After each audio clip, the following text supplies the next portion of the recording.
Bonjour à tous, bonjour à toutes et bienvenue à notre session hebdomadaire du Sursaut. Depuis le début de la guerre que mène la Russie contre l'Ukraine, l'AJC se mobilise à la fois en collectant des dons pour aider les plus de 3 millions de réfugiés à ce jour, mais aussi en informant le public et en essayant de mobiliser la population civile ainsi que les responsables politiques pour soutenir l'Ukraine. Pour essayer de comprendre et d'analyser la situation, j'ai aujourd'hui l'honneur de recevoir l'un des plus grands géopolitologues français, François Hesbourg, conseiller spécial de la Fondation pour la recherche stratégique et conseiller Europe de l'ISS. Bonjour, Monsieur Hesbourg. Bonjour. Alors, Monsieur Hesbourg, rares étaient ceux qui imaginaient que Vladimir Poutine allait envahir et potentiellement vouloir prendre toute l'Ukraine, notamment avec toutes les conséquences que cela entraîne pour lui et la Russie. Alors, tenant compte de tout ce que nous avons pu louper, mais aussi en observant aujourd'hui la guerre en Ukraine, mais aussi la situation en Russie, avec de plus en plus de restrictions, si on peut appeler ça comme ça. Quand vous écoutez Vladimir Poutine, qu'est-ce que cela nous dit de l'avenir? Et autrement dit, que veut vraiment Vladimir Poutine? Je crois que Vladimir Poutine a répondu de façon très claire, voire même exhaustive à votre question, hein. Il a écrit un article de 53 pages qu'il a mis en ligne sur son site web kremlin.ru au mois de juillet dernier. Il a répété ça à l'oral à plusieurs reprises lors de ses très longs discours dans les jours qui avaient précédé l'intervention. Pour lui, l'Ukraine n'existe pas politiquement, ce n'est pas un État, ce n'est pas un peuple, ce n'est pas une nation. Et son objectif est bien entendu que ce territoire et les gens qui l'habitent reviennent au nouvel empire. Ça, c'est un objectif. L'autre objectif, qui est lié au précédent, c'est de faire revenir la situation stratégique en Europe à ce qu'elle était il y a une trentaine d'années.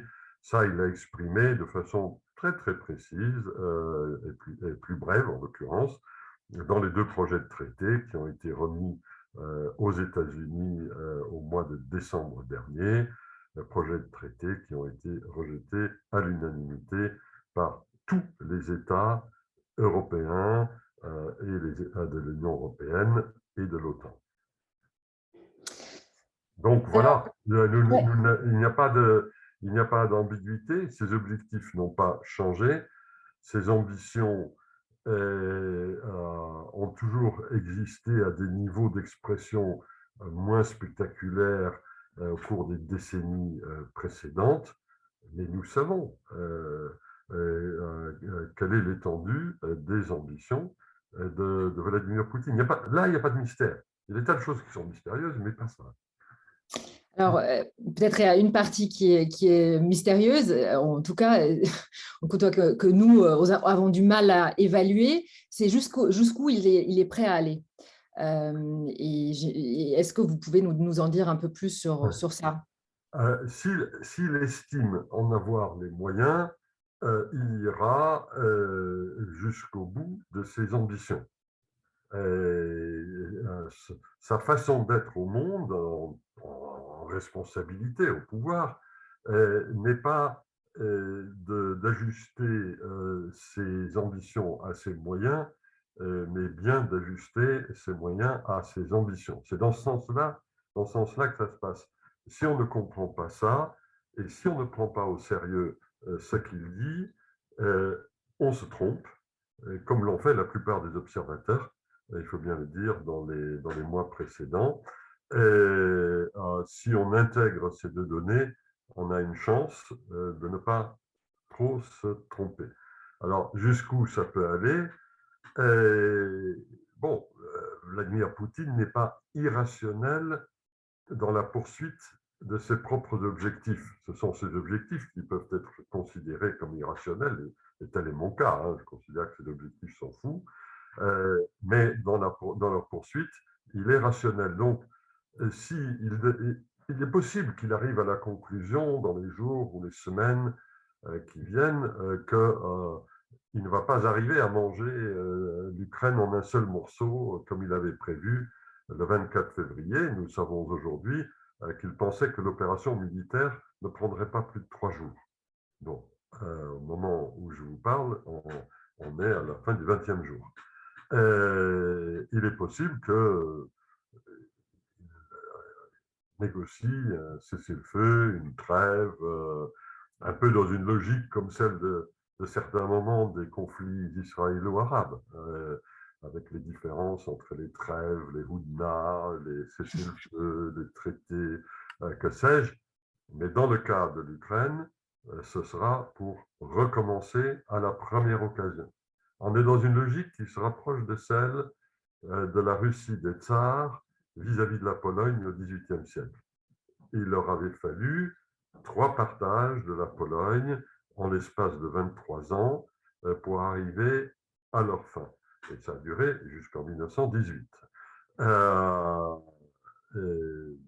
Vladimir Poutine devra effectivement peut-être se résigner à une 3e étape, puisque le premier partage de l'Ukraine a eu lieu en 2014 avec l'affaire de la Crimée et la confiscation de facto des républiques soi-disant séparatistes. Mais, encore une fois, une telle accalmie ne serait effectivement qu'une trêve précaire destinée à être révoquée. Par ailleurs, il est possible qu'il continue, tout simplement. Mais tout simplement, ça veut dire quoi? En étant obligé d'augmenter, de son point de vue, le niveau de violence. Il n'a pas assez de soldats pour prendre les villes en combat urbain direct.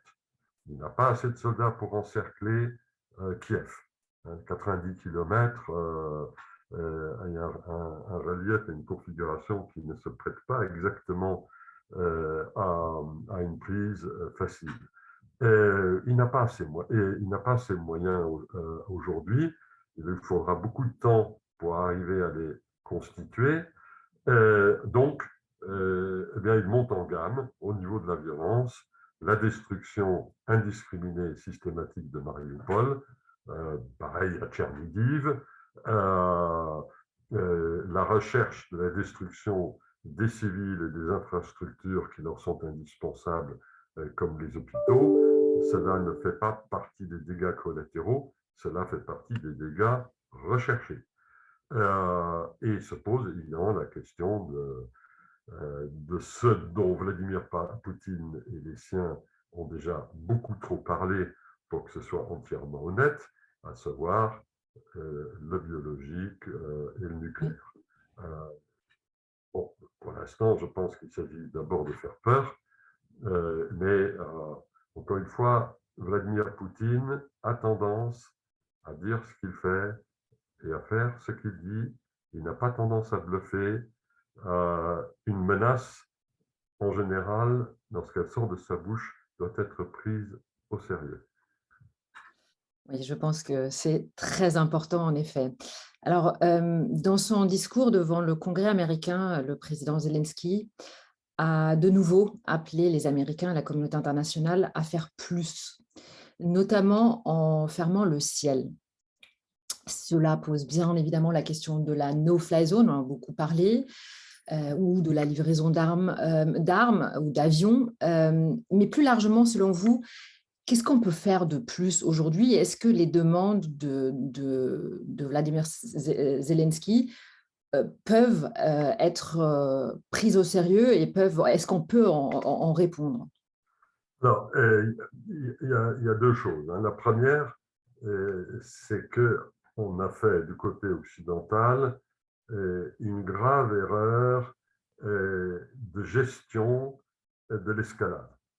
Bon, on est passé d'une situation de demi-guerre avec l'affaire du Donbass depuis 2014 à une situation de guerre ouverte avec un processus de montée en gamme au fil des jours.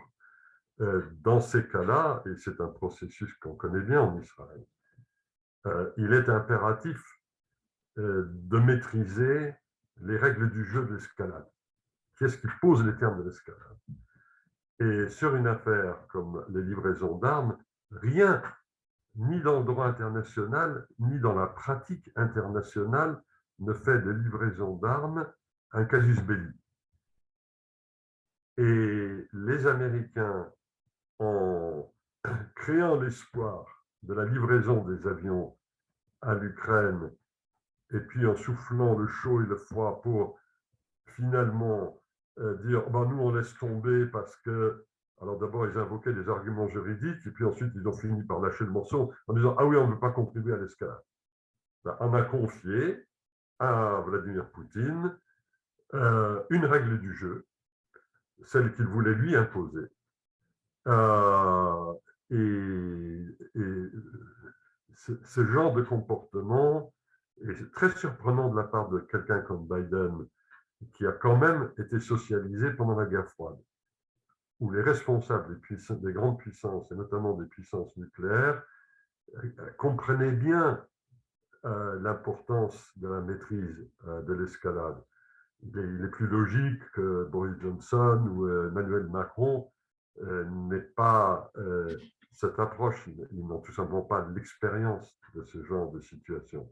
Mais de la part de Biden, c'est quelque chose qui n'est pas très rassurant. Alors, qu'est-ce qu'on peut faire de plus? Ben, d'abord, il faut changer cet état d'esprit.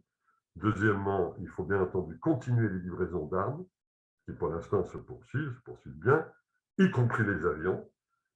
Moi, j'en suis réduit à essayer d'expliquer aux Polonais comment faire pour procéder à des transferts d'avions un peu politiquement sensibles comme cela, puisque quand j'étais au ministère français de la Défense, il m'est arrivé de participer à ce type d'opération vers des pays du Moyen-Orient, qui étaient également en guerre.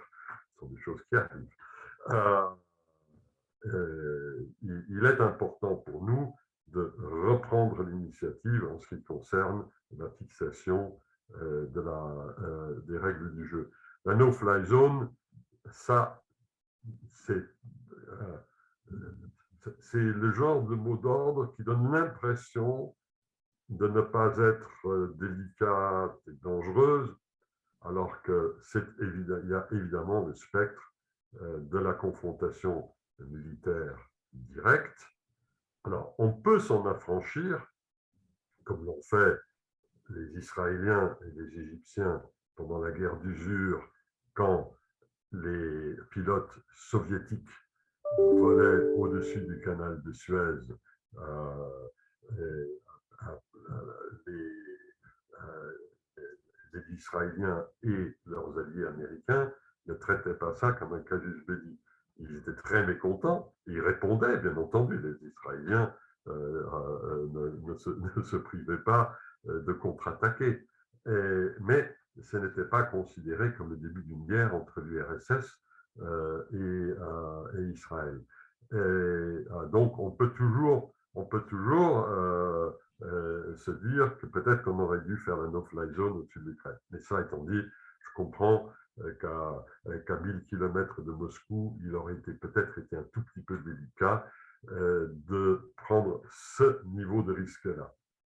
Parce qu'effectivement, les gens qui se tirent dessus, ça se transforme assez facilement en casus belli. Enfin, la dernière question, et c'est une question qui est bien évidemment liée à celle que je viens de vous poser et qui est une question qu'on pose à tous nos intervenants.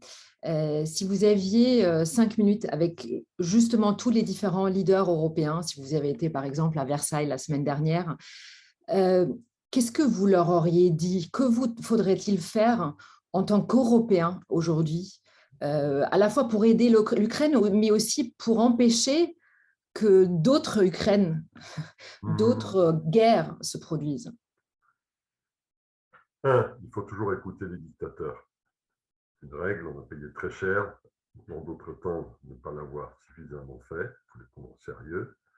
Deuxième chose, il faut faire avant de dire et non pas dire avant de faire. Ça, c'est la leçon des livraisons d'armes. J'ajoute que les Français, en particulier, sont très bons par rapport à cette règle. Nous faisons, j'ai compris plutôt beaucoup, et on évite de faire comme les Américains, qui en parlent d'abord dans le Wall Street Journal ou ailleurs, avec des photos du type de missiles qu'ils vont livrer et ainsi de suite. Et puis après, ils sont surpris qu'il y ait des problèmes. C'est pas comme ça qu'il faut faire. Et ces deux règles de conduite qui ne coûtent rien, qui n'exigent aucune procédure politique particulière, donc qui sont d'une facilité extraordinaire à comprendre et à mettre en œuvre, il faudrait d'abord commencer par ça, parce que tout le reste vient relativement facilement derrière.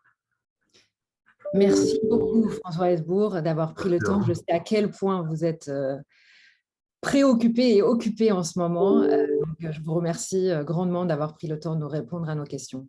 Merci à vous et bon courage. Merci à vous. Merci.